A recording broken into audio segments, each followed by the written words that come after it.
கிறிஸ்து இயேசுவுக்குள் பிரியமானவர்களே, இந்த அருமையான நாளிலே அருமையான உயிர்த்தெழுந்த நாளின் நல்வாழ்த்துக்களை கூறிக்கொள்கிறோம். கிங்ஸ் மினிஸ்ட்ரீஸ் சார்பிலே உங்களுக்கு இந்த வாழ்த்துக்களை தெரிவித்துக் கொள்கிறோம். கர்த்தரின் ஆசீர்வாதம் உங்கள் அனைவரோடும் தங்கியிருப்பதாக.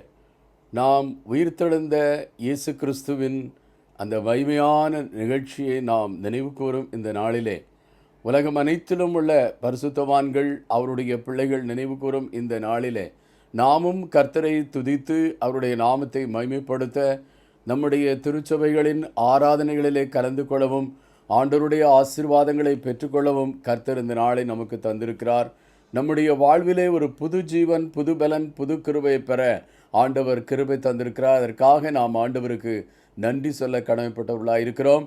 இந்த அருமையான வேளையிலும் இந்த நாளிலே கர்த்தர் நம்மோடு சொல்லும் செய்தியை, ஆண்டவர் நமக்கு அருளும் அருள் வாக்கை நாம் கேட்க ஆண்டவர் நமக்கு கிருபை செய்யும்படியாக அதன்படி நாம் நம்மை புது பலனால் தரிப்பிக்கப்பட ஒப்புக்கொடுக்க கர்த்தர் நம்மோடு பேச நாம் ஜெபம் செய்வோமாக. பரிசுத்தமுள்ள நல்ல ஆண்டவரே, இந்த அருமையான வேளையிலும் உம்முடைய உயிர்த்தெழுந்த மகிமையான நிகழ்ச்சியை நாங்கள் சிந்திக்கும் போது உமது ஆவியானுடைய கிருபை எங்களோடு கூட இருக்கணுமா ஜெபிக்கிறோம். உம்முடைய வார்த்தைகளை கொண்டு எங்களோடு நீர் பேசுவீராக. நாங்கள் உம்முடைய பிள்ளைகளாக புது பலனை பெற உம்முடைய வசனங்கள் எங்களை உற்சாகப்படுத்த இந்த உயிர்த்தெழுந்த நாளிலே எங்களை பலப்படுத்துவீராக. இயேசுவின் நாமத்தில் ஜெபிக்கிறோம் பரமபிதாவே, ஆமென். இந்த நாளிலே நாம் சிந்திக்க போகிற காரியம், இயேசு கிறிஸ்துவின் உயிர்த்தெழுதல் நமக்கு என்னென்ன தருகிறது என்பதை குறித்து சிந்திக்க போகிறோம். இயேசு கிறிஸ்துவின் உயிர்த்தெழுதலாலே நாம் என்னென்ன காரியங்களை நாம் பெற்றுக்கொள்ளவிருக்கிறோம், எவ்விதமான ஆசீர்வாதங்களை நாம் நம்முடைய ஆவிக்குரிய வாழ்க்கையில் பெறவிருக்கிறோம் என்பதை குறித்து சிந்திக்க போகிறோம். ஆனபடினாலே அருமையான ஆண்டவருடைய பிள்ளைகளே, இது ஒரு மகிழ்ச்சியின் நாள், சந்தோஷத்தின் நாள், மகிழ் கொண்டாடும் நாள். ஆனபடினாலே நாம் யாவரும் சேர்ந்து கர்த்தராகிய இயேசு கிறிஸ்துவை துதித்து அவர் மகிமைப்படும்படியான அவருடைய மகிமையின் அந்த சாயலை நாம் நினைவு கூர்ந்து, உயிர்த்தெழுந்த அந்த மகிமையின் சாயலை நினைவு கூர்ந்து நாம் ஆண்டவருக்கு துதி செலுத்த இந்த வேளையிலே கடமைப்பட்டவர்களாய் காணப்படுகிறோம். இவ்விதமாக இந்நாளில் இயேசுநாதர் உயிர்த்தெழுந்தார் கம்பீரமாய் என்று நாம் ஒரு பாடலை பாடுகிறோம். நம்முடைய கீர்த்தனையிலே அதை பாடுகிறோம்.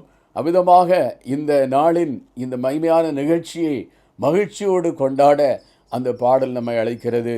இந்நாளில் இயேசுநாதரு ஈர்த்தார் கம்பீரமா, இகலலகை சாவும் என்ற தீக வீரமாய்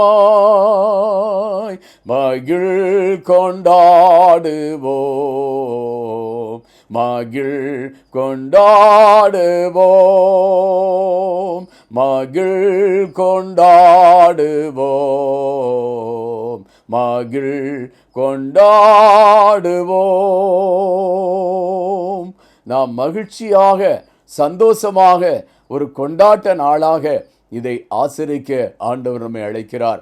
இந்த நாளிலே தான் ஆண்டவராகிய இயேசு கிறிஸ்து உயிர்த்தெழுந்தாரா என்று நாம் அந்த குறிப்பிட்ட நாளை, வருஷத்தினுடைய அந்த குறிப்பிட்ட நாளை குறித்து நாம் கேட்போம் என்றால் இல்லை என்று நாம் சொல்லலாம்.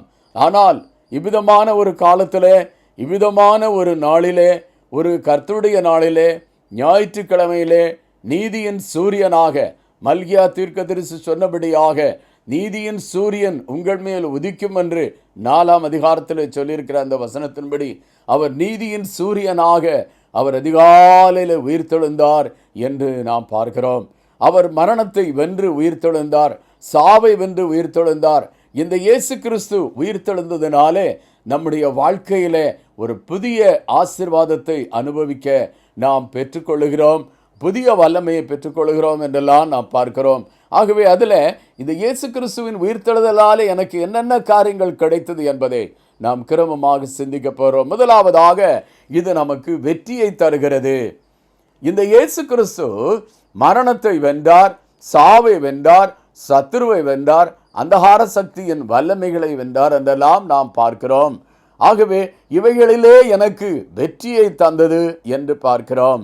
நாம் ஆண்டவராகிய இயேசு கிறிஸ்துவனுடைய இந்த வெற்றியை குறித்து அதை நாம் சுதந்திரித்து கொள்ளும் அந்த மகிமையான காரியத்தை குறித்தும் யோவான் சொல்லும்போது 1 யோவான் தன்னுடைய நிருபத்திலே அவர் சொல்லுகிறார், பிதாக்களே, நீங்கள் சாத்தானை ஜெயித்தபடியினால் உங்களுக்கு எழுதுகிறேன்.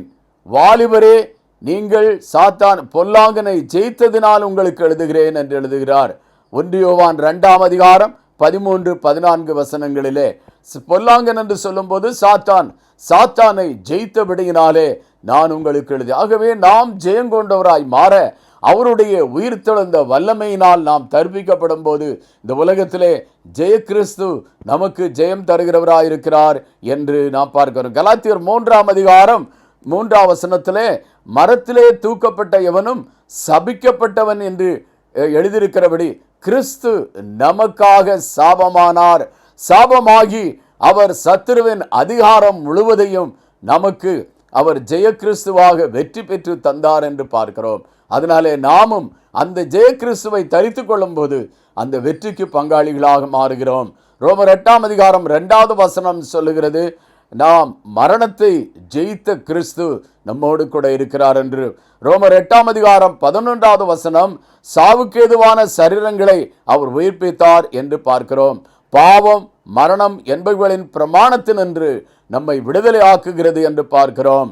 1 கொரிந்தியர் 15ஆம் அதிகாரம் 56வது வசனத்திலே இவ்விதமாக கிறிஸ்துவை தரித்த அவருடைய பிள்ளைகள் அவருடைய உயிர்த்தெழுதலிலே அவரோடு கூட பங்கு பெறும் அந்த மகிமையான உயிர்த்தெழுதல் நாளிலே மரணமே உன் கூரங்கே, பாதாளமே உன் ஜெயம் என்று எங்கே என்று சொல்லக்கூடிய மகிமையான அந்த வெற்றி பெற்றவர்களாக நாமும் உயிர்த்தெழும் அந்த மகிமையான நாளின் நிகழ்வு இருக்கிறது என்பதை நாம் பார்க்கிறோம். ஆகவே இயேசு கிறிஸ்துவை தரித்து கொண்ட ஒவ்வொரு அவருடைய பிள்ளைகளும் கர்த்தராகிய இயேசு கிறிஸ்துவின் நாமத்தினாலே ஜெயங்கொடுக்கிற தேவனுக்கு ஸ்தோத்திரம் என்று அந்த வசனம் சொல்லுகிறது. ஆகவே நம்முடைய கர்த்தராகிய இயேசு கிறிஸ்துவின் நாமத்தினாலே நாம் ஜெயம் பெற்றவர்களாக ரோமர் 8ஆம் அதிகாரத்திலே சொல்லியிருக்கிற அந்த வசனத்தின்படியாக நாம் ஜெய கிறிஸ்துவாக நம்மோடு கூட ஆண்டவர் இருக்கிறார். நாம் ஜெயம் பெற்றவர்களாக மாறுவோம். அந்த வெற்றி நமக்கு ஆண்டவர் தருகிறார். அந்த வெற்றியினாலே நாம் பிசாசை ஜெயித்து பிசாசின் தந்திரங்களோடு நாம் எதிர்த்து நிற்க திராணி உள்ளவர்களாக தேவனுடைய சர்வாயுத வர்க்கத்தை தரித்தவர்களாக நாம் அவரோடு கூட நாம் வாழும்படியாக ஆண்டவர் அவருடைய பலனையும் வெற்றியையும் நமக்கு தருகிறார். ஆகவே நாம் ஜெயம் கொண்டவர்களாக இந்த உலகத்தில் வாழ இயேசு கிறிஸ்துவின் உயிர்த்தெழுதல் நம்மை பலப்படுத்துகிறது என்று பார்க்கிறோம். இரண்டாவதாக தேவ சமாதானத்தின் உறுதியாக அது காணப்படுகிறது என்று பார்க்கிறோம். ரோமர் 5ஆம் அதிகாரம் 1வது வசனம், நாம் விசுவாசத்தினாலே நீதிமான்களாக்கப்பட்டிருக்கிறபடியால் நம்முடைய கர்த்தராகிய இயேசு கிறிஸ்து மூலமாய் தேவனிடத்தில் சமாதானம் பெற்றிருக்கிறோம் என்று அந்த வசனம் சொல்லுகிறது. இன்னும் கொலோசியர் 1ஆம் அதிகாரம் 20வது வசனத்திலே அவர் சிந்தின இரத்தத்தினாலே அவர் சமாதானத்தை உண்டாக்கினார் என்று பார்க்கிறோம். அப்போ இயேசு கிறிஸ்து சமாதானத்தை உண்டாக்கினார். பிசாசானவன் சமாதானத்தை கெடுத்தவனாக, அவன் சமாதான குலைச்சலை உண்டாக்கினவனாக இருந்தான். ஆகவேதான் மனித சமுதாயம் சமாதானத்தை இழந்து சமாதான சந்தோஷத்தை இழந்து பகைமை உள்ளவர்களாக மாறினார்கள் என்று பார்க்கிறோம். ஆனால் இயேசு கிறிஸ்துவின் பிள்ளைகளாக அவரை விசுவாசிக்கிற அவருடைய பிள்ளைகளாகிய நாம் கடவுளோடு உள்ள உறவிலே அவரோடு உள்ள ஐக்கியத்திலே நாம் இணைக்கப்பட்டிருக்கிறபடினாலே இயேசு கிறிஸ்துவின் மூலமாக அந்த வெற்றியை நாம் சம்பாதித்து நாம் வெற்றி பெற்றவர்களாக மாத்திரமல்ல அந்த சமாதானத்தை பெற்றவர்களாக நாம் காணப்படுவோம் என்று பார்க்கிறோம். நாம் கவலையை விட்டு நீங்கள் ஒன்றுக்கும் கவலைப்படாமல் எல்லாவற்றையும் குறித்து சோத்திரத்தோடு கூடிய ஜெபத்தினாலும் வேண்டுதாலும் தேவனுக்கு தெரியப்படுத்துங்கள். அப்பொழுது எல்லா புத்திக்கும் மேலான தேவ சமாதானம் உங்கள் இருதயத்தையும் சிந்தையும் கிறிஸ்து இயேசுவுக்களாக காத்துக்கொள்ளும் என்று சொல்லி நாம் பிலிப்பியர்கள் நிருபம் 4ஆம் அதிகாரத்தில் 6ஆம் வசனத்தில் வாசிக்கிறோம். நாம் ஒன்றுக்கும் கவலைப்படாமல் கர்த்தரிடத்திலே நம்முடைய வாழ்வை ஒப்புவிக்கும் போது அவர் எல்லா புத்திக்கும் மேலான தேவ சமாதானம், இயேசு கிறிஸ்து சம்பாதித்த, இயேசு கிறிஸ்து வைத்து போன, இயேசு கிறிஸ்துவின் உயிர்த்தெழுதல் மூலமாய் உண்டான அந்த மெய்யான சமாதானம் நமக்கு கிடைக்கிறது என்று பார்க்கிறோம். இயேசு கிறிஸ்து உயிரோடு எழும்பவில்லை என்றால், அவர் மரணத்தோடு இந்த உலகத்திலே அவர் மடிந்து போயிருந்தால் அவர் சமாதான பிரபுவாக இருந்திருக்கவே முடியாது. ஆனபடினாலே அவர் சமாதான பிரபுவாக நம்மோடு கூட இன்றும் இருக்கிறார். அவர் சமாதானத்தின் உறுதியை நமக்கு தருகிறார். ஆனபடியினாலே தான் நாம் ஏசாயா தீர்க்கதரிசியின் புஸ்தகம் 26:3 உம்மை உறுதியாய் பற்றி கொண்ட மனதை உடையவன், உம்மையே நம்பி இருக்கிறபடியால் நீர் அவனை பூர்ண சமாதானத்தோடையே காத்துக்கொள்ளுவீர். உயிர்த்தெழுந்த கிறிஸ்துவை நாம் பற்றிக்கொள்ளும் போது அவர் நம்மை பூர்ண சமாதானத்தோடைய காத்துக்கொள்கிறார். ஆகவே இயேசு கிறிஸ்துவின் உயிர்த்தெழுதல் நமக்கு அது சமாதானத்தின் உறுதியை தருகிறது என்பதை பார்க்கிறோம். மூன்றாவதாக தேவ வல்லமை அது தருகிறது என்பதையும் நாம் பார்க்கிறோம். உயிர்த்தெழுந்த கிறிஸ்து நம்மை அவருடைய வல்லமையினால் தரிப்பிக்கிறார். பிலிப்பியருக்கு எழுதின நிருபம் 3:10 பவுல் அப்போஸ்தலன் தமது வாஞ்சியாக இதை வெளிப்படுத்துகிறார். இப்படி நான் அவரையும் அவருடைய உயிர்த்தெழுதலின் வல்லமையையும் அவர் பாடுகளின் ஐக்கியத்தையும் அறிகிறதுக்கும் என்று எழுதுகிறார். அவருடைய உயிர்த்தெழுந்த வல்லமையை நான் அறிய வேண்டும், அவருடைய பாடுகளினால் உண்டான ஐக்கியத்தையும் அவர் உயிர்த்தெழுதலினால் உண்டான அந்த வல்லமையும் நான் தரிக்க பெற்று அவருக்கென்று நான் எப்படியாயிலும் மரித்தோரிலிருந்து உயிரோடு எழுந்திருக்க வேண்டும் என்கிறதான அந்த நம்பிக்கையோடு அவர் காணப்பட்டார். என்கிறதான ஒரு எதிர்பார்ப்போடு அவருடைய வாழ்க்கை இருந்தது. அவருடைய வாழ்க்கையின் முடிவிலேயே கூட நல்ல போராட்டத்தை போராடினேன், ஓட்டத்தை முடித்தேன், விசுவாசத்தை காத்துக்கொண்டேன் என்று அவர் தைரியமாக சொல்லத்தக்கதாக உறுதியான விசுவாசம் உள்ளவராக அவர் காணப்பட்டார் என்று நாம் பார்க்கிறோம். ஆனபடியினாலே கிறிஸ்து உயிர்த்தெழுந்தார்.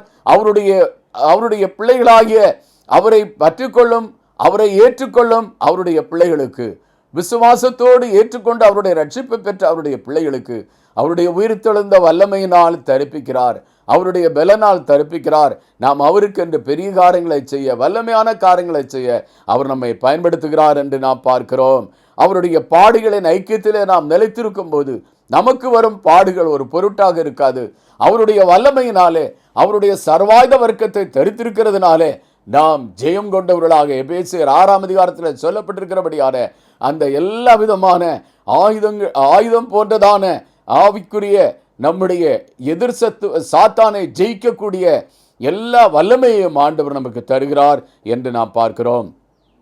அடுத்தபடியாக நாம் பார்க்கும்போது நான்காவதாக நமது விசுவாசத்தின் உறுதியாக காணப்படுகிறது.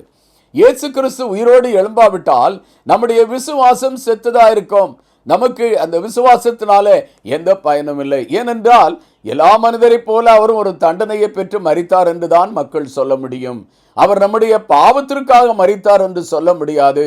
ஒருவேளை அவர் பாவம் இல்லாதவராக மரித்தார் என்று சொன்னாலும், ஒருவேளை மக்கள் அவிதமாக அவரை சிலுவையிலே அறையும் என்று ஒப்பு கொடுத்தார்கள் என்று சொல்லி அவிதமான ஒரு மரணத்தை அவர் ஏற்றுக்கொண்டார் என்று சொன்னாலும், இயேசு கிறிஸ்துவின் உயிர்த்தெழுதல் இல்லை என்றால், அவர் உயிரோடு எழும்பவில்லை என்றால், அவருடைய அந்த மரணம் சாதாரண எல்லா மக்களை போன்ற ஒரு மரணத்தை போல் இருக்கும். ஆனால் இயேசுவோ பாடுகளை ஏற்றுக்கொண்டு அவர் மரணத்தையும் சந்தித்து அவர் 3ஆம் நாளிலே தாம் சொன்னபடியே அவர் உயிர்த்தெழுந்தார் என்று பார்க்கிறோம். அவர் பலமுறை தம்முடைய உபதேசங்களிலே அவர் சொன்னார், நான் 3ஆம் நாளிலே உயிரோடு எழும்புவேன் என்று சொன்னார்.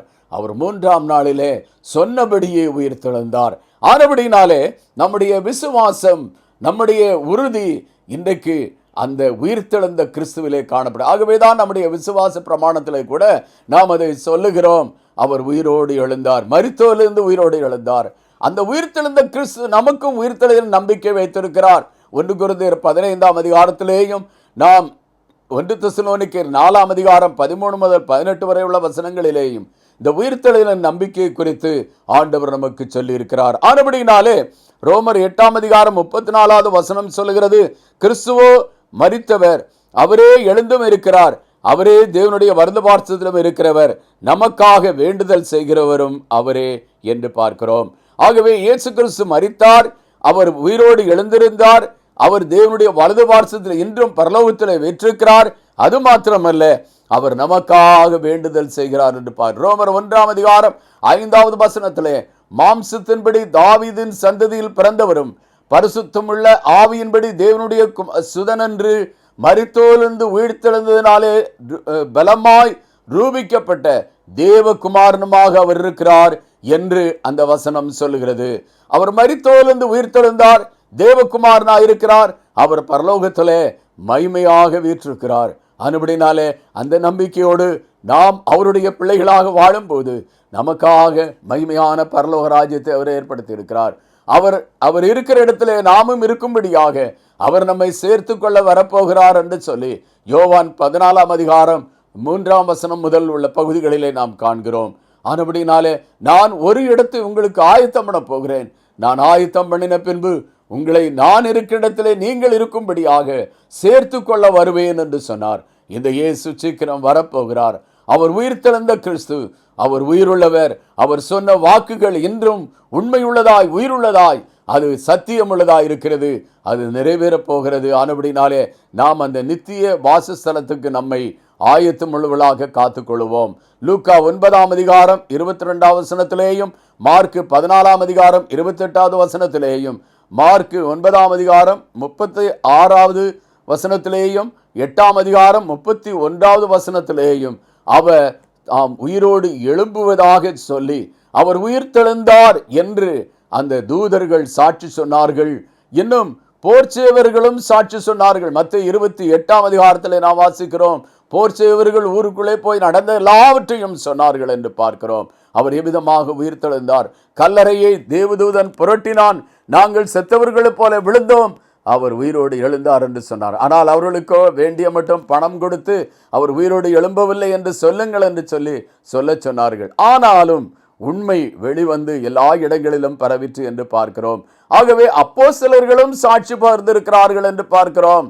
அப்போஸ்தலர்களும் அவருடைய கிரியைகளின் மூலமாக, அவருடைய செயல்பாடுகளின் மூலமாக உயிர்த்தெழுந்த கிறிஸ்துவை நாங்கள் போதிக்கிறோம் என்று அவர்கள் சொல்லியிருக்கிறார்கள். இந்த இயேசுவை நீங்கள் கொலை செய்தீர்கள், ஆனால் அவரோ உயிரோடு எழும்பினார் என்று அவரை சிலுவையிலே அறைந்த அந்த எதிராளிகளான மத தலைவர்களுடைய அந்த கூட்டங்களிலே அவர்கள் தைரியமாக சொன்னார்கள் என்று பார்க்கிறோம். இயேசு கிறிஸ்து உயிர்த்தெழுந்தார், அவர் இன்றும் ஜீவிக்கிறார். அவருடைய உயிர்த்தெழுதல் நமக்கு விசுவாசத்தின் உறுதியாயிருக்கிறது, நம்முடைய விசுவாசத்தின் உறுதியாயிருக்கிறது. இந்த இயேசு கிறிஸ்து உயிரோடு எழுந்த அவருடைய அந்த உயிர்த்தெழுந்த வல்லமையை இன்றும் நாம் காண முடிகிறது. இன்றும் பிசாசுகள் நடுங்குகின்றன, இன்றும் அற்புதங்கள் நடக்கின்றன, இன்றும் வியாதிகள் குணமாகின்றன, இன்றைக்கும் விடுதலை உண்டாகிறது. ஆகவே இயேசு உயிரோடு எழுந்தது இன்றும் நிரூபணமாகி கொண்டே இருக்கிறது. அவர் உயிரோடு எழுந்தார். அவர் உயிர்த்தெழுந்ததினாலே நமது விசுவாசமும் உறுதியுள்ளதாய் காணப்படுகிறது என்று பார்க்கிறோம். அடுத்து 4ஆவதாக நாம் பார்க்கும்போது உயிர்த்தெழுந்த கிறிஸ்துவாலே நாம் புது வாழ்வை பெறுகிறோம். ரோமர் 7ஆம் அதிகாரம் 6ஆவது வசனம் இவ்விதமாய் சொல்லுகிறது, இப்பொழுதோ நாம் பழமையான எழுத்தின்படி அல்ல, புதுமையான ஆவியின்படி ஊழியம் செய்யத்தக்கதாக நம்மை கட்டியிருந்த நியாயப்பிரமாணத்தின் கட்டுக்கு நாம் நீங்களாகி இருக்கிறோம் என்று பார்க்க. அப்போ நாம் பழமையான ஆவி உள்ளவர்களாக அல்ல, புதுமையான ஆவி உள்ளவர்களாக, புதுமையான படியாக அவருக்கு பணிவிடை செய்யத்தக்கதாக, பழைய நியமத்தின்படியான பணிவிடை அல்ல, பலியின் பணிவிடை அல்ல, புதிதான ஆவி உள்ளவர்களாக ஆவியின் பிரமாணத்தின்படி பணி செய்யத்தக்கதாக, அவருடைய ஊழியத்தை செய்யத்தக்கதாக ஆண்டவர் நம்மை அவருடைய உயிர்த்தெழுந்த வல்லமையினாலே தரிப்பித்திருக்கிறார். உயிர்த்தெழுந்த கிறிஸ்து நமக்கு புது வாழ்வை தந்திருக்கிறார் என்று பார்க்கிறோம். எபேசியர் 4ஆம் அதிகாரம் 23ஆவது வசனம், உங்கள் உள்ளத்தில் புதிதான ஆவி உள்ளவர்களாக மாறும்படியாக ஆண்டவர் நம்மை அவருடைய உயிர்த்தெழுந்த புதுமையான ஆவியினாலே நம்மை நிரப்புகிறார். யார் யார் அவரை விசுவாசித்து அவரை ஏற்றுக்கொண்டு அவருடைய பிள்ளைகளாக இருக்கிறார்களோ அவர்கள் எல்லோரும் அந்த புதுமையான ஆவியை பெற்றுக்கொள்கிறார்கள். அவர்கள் வாழ்வை புதுப்பிக்கப்படுகிறது. அவர்கள் வாழ்விலே புது விதமான கிரியைகள் உண்டாகிறது. அவர்கள் கிறிஸ்துவுக்கென்று புது விதமான ஒரு வாழ்க்கை நடத்த ஆண்டவர் உதவி செய்கிறார். பழையன ஒளிந்து போயின, எல்லாம் புதிதாயின என்று பார்க்கிறோம். கிறிஸ்துவுக்குள் எல்லாம் ஒரு புதிதாக்கப்பட்ட வாழ்க்கையை நாம் பெற்றுக்கொள்கிறோம் என்று பார்க்கிறோம். ஆகவே உயிர்த்தெழுந்த கிறிஸ்துவினாலே புது வாழ்வு.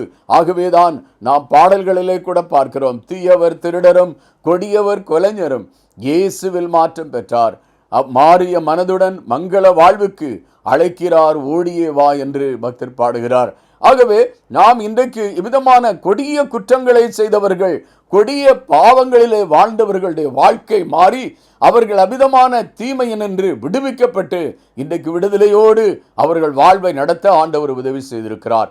அருமையான ஆண்டவருடைய பிள்ளைகளே, இந்த உயிர்த்தெழுந்த கிறிஸ்துவை நாம் பற்றிக்கொள்ளும் போது நம்முடைய வாழ்க்கையிலும் அந்த புது வாழ்வை தருகிறார்.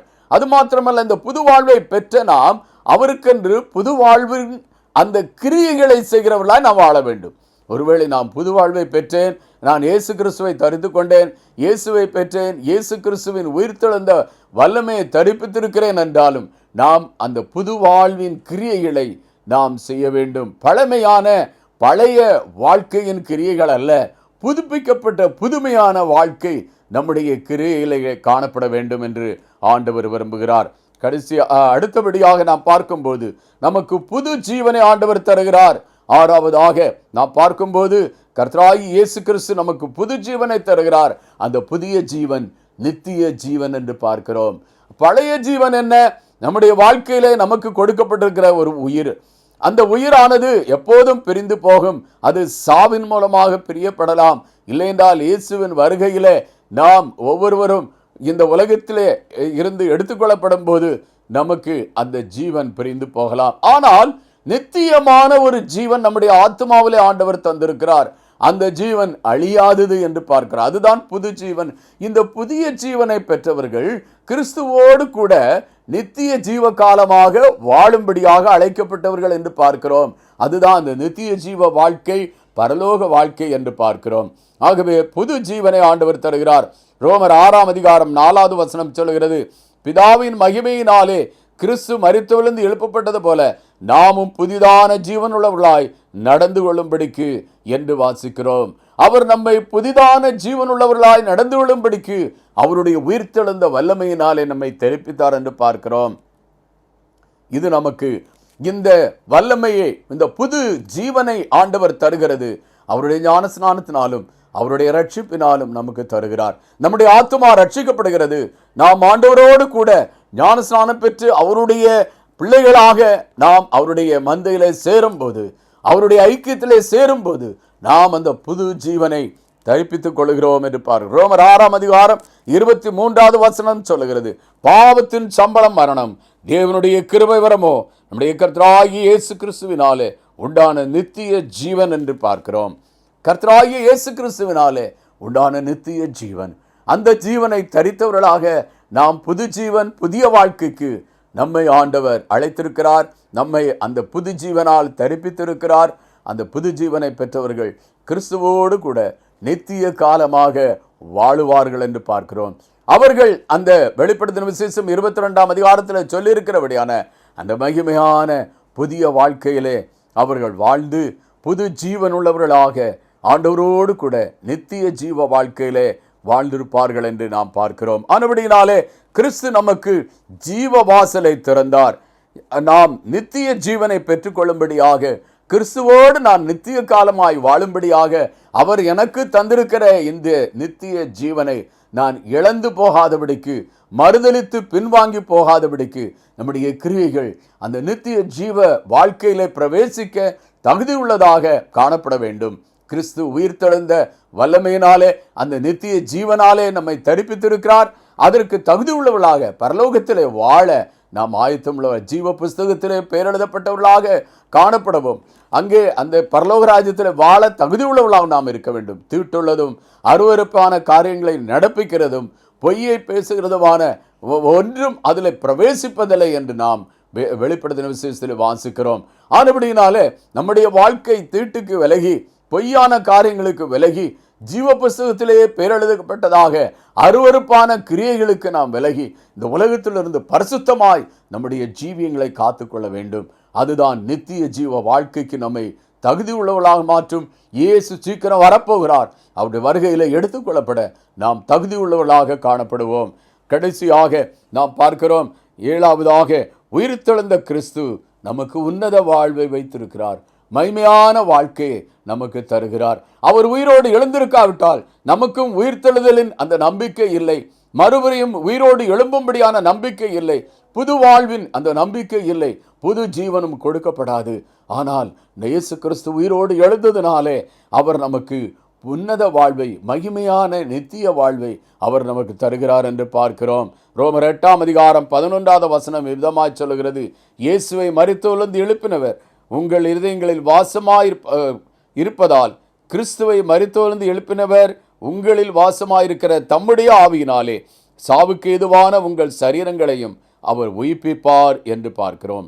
கிறிஸ்து உயிரோடு எழுந்தவர், கிறிஸ்துவை உயிரோடு எழுப்பினவர், அவர் நம்முடைய சரீரங்களையும் உயிர்ப்பித்து நாம் நித்திய காலமாக உன்னதங்களிலே அவரோடு கூட வாழும்படியான மகிமையான ஆசீர்வாதத்தை தருவார் என்று நாம் பார்க்கிறோம்.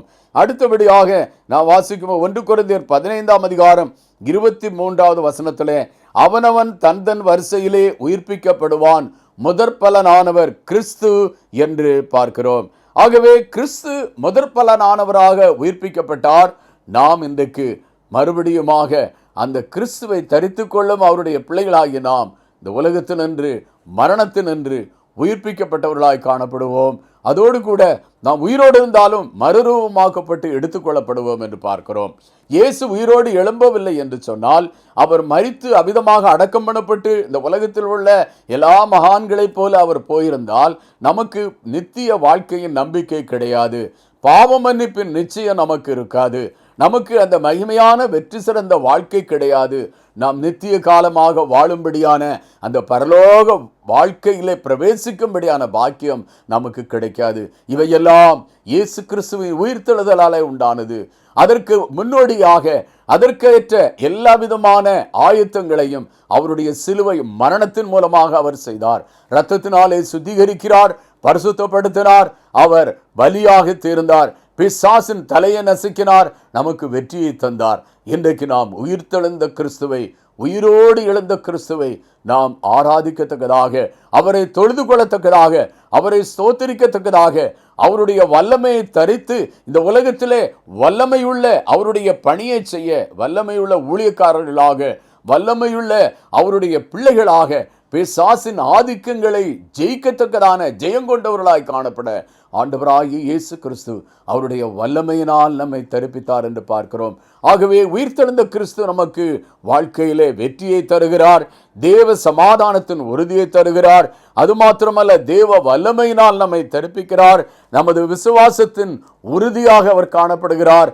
இயேசு கிறிஸ்து உயிர்த்தெழுந்த கிறிஸ்துவானபடினாலே அவர் புது வாழ்வை தருகிறார், புது ஜீவனை தருகிறார், நித்திய ஜீவ வாழ்க்கையை நமக்கு தருகிறார்.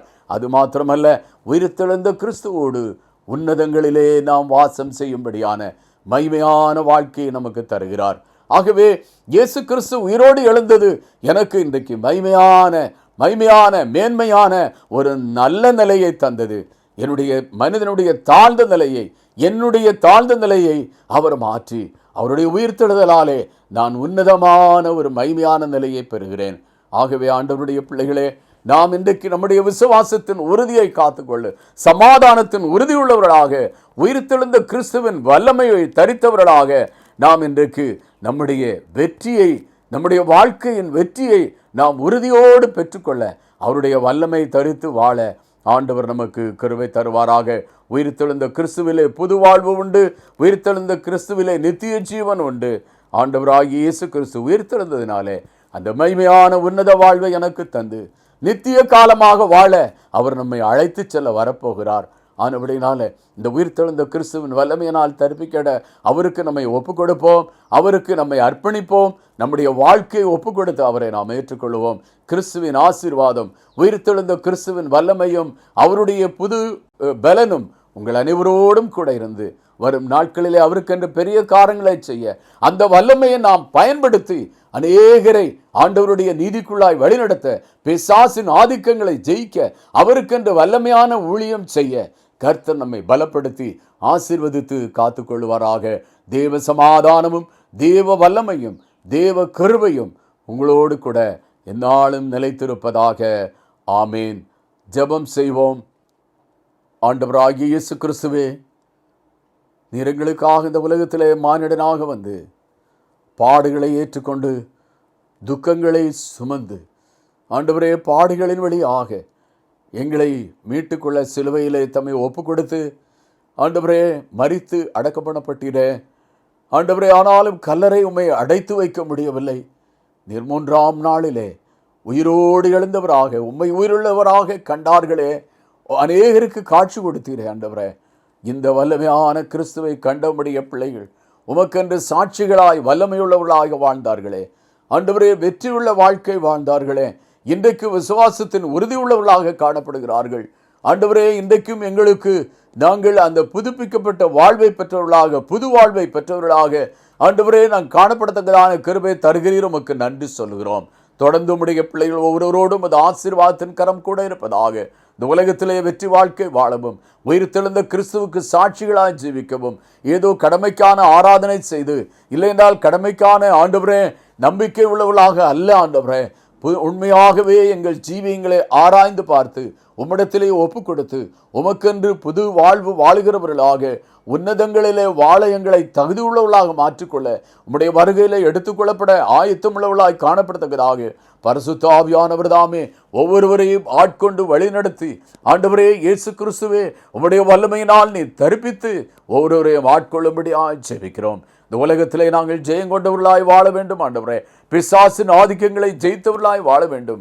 அதற்கு வேண்டிய வல்லமையினாலே ஒவ்வொருவரையும் நீர் தரிப்பித்து ஆட்கொண்டு வழிநடத்தும்படியாய் ஜெபிக்கிறோம். உலகம் மாமிசம் பிசாசை ஜெயிக்கிறவர்களாக அந்த ஜெயத்தினாலே அநேக பணிவிடைகளை செய்து ஆத்தும ஆதாயம் செய்கிறவர்களாய் காணப்பட ஆண்டவரே நீர் கிருபை தாரும். உம்முடைய உயிர்த்தெழுந்த வல்லமைக்கு முன்பாக பிசாசுகள் நடுங்குகின்றன, வியாதிகள் குணமாகின்றன, எல்லா அந்தகார சக்தியின் கிரியைகளும் ஓடி போகின்றன ஆண்டவரே, அவைகள் ஒளிந்து போகின்றன. இன்றைக்கும் அந்த அற்புதம் நடக்கிறபடினாலே உம்முடைய ஆண்டவரே உயிர்த்தெழுதலின் உறுதியை தருகிறீரும் ஸ்தோத்திரிக்கிறோம். அந்த இயேசு கிறிஸ்துவை நாங்கள் பூரணமாக விசுவாசித்து உமக்கென்று ஆண்டவரே பெரிய காரியங்களை செய்ய ஒவ்வொருடைய பிள்ளைகளையும் நீர் ஆட்கொண்டு ஆசீர்வதித்து வழிநடத்த விடமாய் ஜெபிக்கிறோம். மீட்பர் இயேசுவின் திருப்பாதம் பணிந்து வேண்டிக் கொள்கிறோம். பரிசுத்தமுள்ள பரம தகப்பனே, ஆமேன். நம்முடைய ஆண்டவராகிய இயேசு கிறிஸ்துவின் கிருபையும் பிதாவாகிய தேவனுடைய அன்பும் தூய ஆவியானவருடைய ஐக்கியமும் ஆசீர்வாதமும் கிருபையும் சமாதானமும் உயிர்த்தெழுந்த வல்லமையும் உங்கள் அனைவரோடும் நிறைவாக தங்கியிருப்பதாக. ஆமேன். கிறிஸ்து இயேசுவுக்குள் பிரியமான தேவ பிள்ளைகளே, மறுபடியும் உங்களை இந்த உயிர்த்தெழுந்த கிறிஸ்துவின் நாமத்திலே வாழ்த்துகிறேன். ஆண்டவரின் ஆசீர்வாதம் உங்கள் அனைவரோடும் தங்கியிருப்பதாக. கிங்ஸ் மினிஸ்ட்ரீஸ் என்று சொல்லக்கூடிய எங்களுடைய மிஷனரி பணி ஸ்தாபனத்தின் மூலமாக ஆண்டவராகிய இயேசு கிறிஸ்துவ குறித்து அறியாத மக்களுக்கு அவரை அறிவித்து வருகிறோம். இந்த உயிர்த்தெழுந்த கிறிஸ்துவை குறித்து சொல்லி வருகிறோம். இயேசு கிறிஸ்துவின் பாடுகளினால் உண்டான அவர் சிலுவை மரணத்தினால் உண்டான ரட்சிப்பை குறித்து சொல்லி வருகிறோம். ஆகவே இந்த மக்கள் ரட்சிக்கப்படத்தக்கதாக, இன்னும் அநேகர் சந்திக்கப்படத்தக்கதாக, இன்னும் அநேக ஆத்தும ஆதாயம் உண்டாகத்தக்கதாக நீங்கள் ஜெபித்துக் கொள்ளும்படியாக கேட்டுக்கொள்கிறோம். அதோடு கூட எங்களோடு இணைந்து நீங்களும் ஆண்டவரை அறிவிக்கும் பணியிலே ஈடுபட உங்களையும் அன்போடு அழைக்கிறோம். ஆண்டவரின் ஆசீர்வாதமும் கிருபையும் உங்கள் அனைவரோடும் நிறைவாக தங்கியிருந்து அவருடைய உயிர்த்தெழுந்த வல்லமையினால் தரிப்பிக்கப்பட்டு அவருக்கென்று பெரிய காரியங்களை செய்ய உங்களை ஆண்டவர் ஆசீர்வதித்து பலப்படுத்தி அவருடைய கிருபை நிழலை மறைத்து காத்துக்கொள்வராக அனுதினம் வெற்றியுள்ள வாழ்க்கை செய்ய அவருடைய உயிர்த்தெழுந்த வல்லமையை நாம் பெற்றுக்கொள்வோம். அதிகாலையிலே ஜெபித்து ஆண்டவரோடு உறவாடி நாம் இந்த ஆசீர்வாதங்களை பெற்றுக்கொள்வோம். கர்த்தர் உங்களை ஒருவரையும் ஆசீர்வதிப்பாராக. ஆமென். Hey there. Subscribe to my channel and also press this bell icon.